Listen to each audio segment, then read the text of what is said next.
lacagtu wax kasta kuma heli kartid ku qanac waxaad haysato waxaad noqonaysaa qof faraxsan si kastoo dadaalkaaga u liito marnaba mirihiis eber ma noqdaan wax kastoo dhalaalaya ha raacin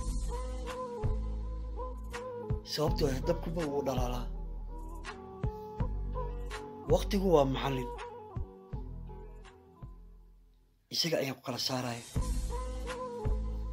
cadowga iyo saaxiibka dhabta ah nimcada aad haysato waxaa si dhab u dareemaysaa markaad weydo waxa la isku haayo waxa la isku yahaa ka weyn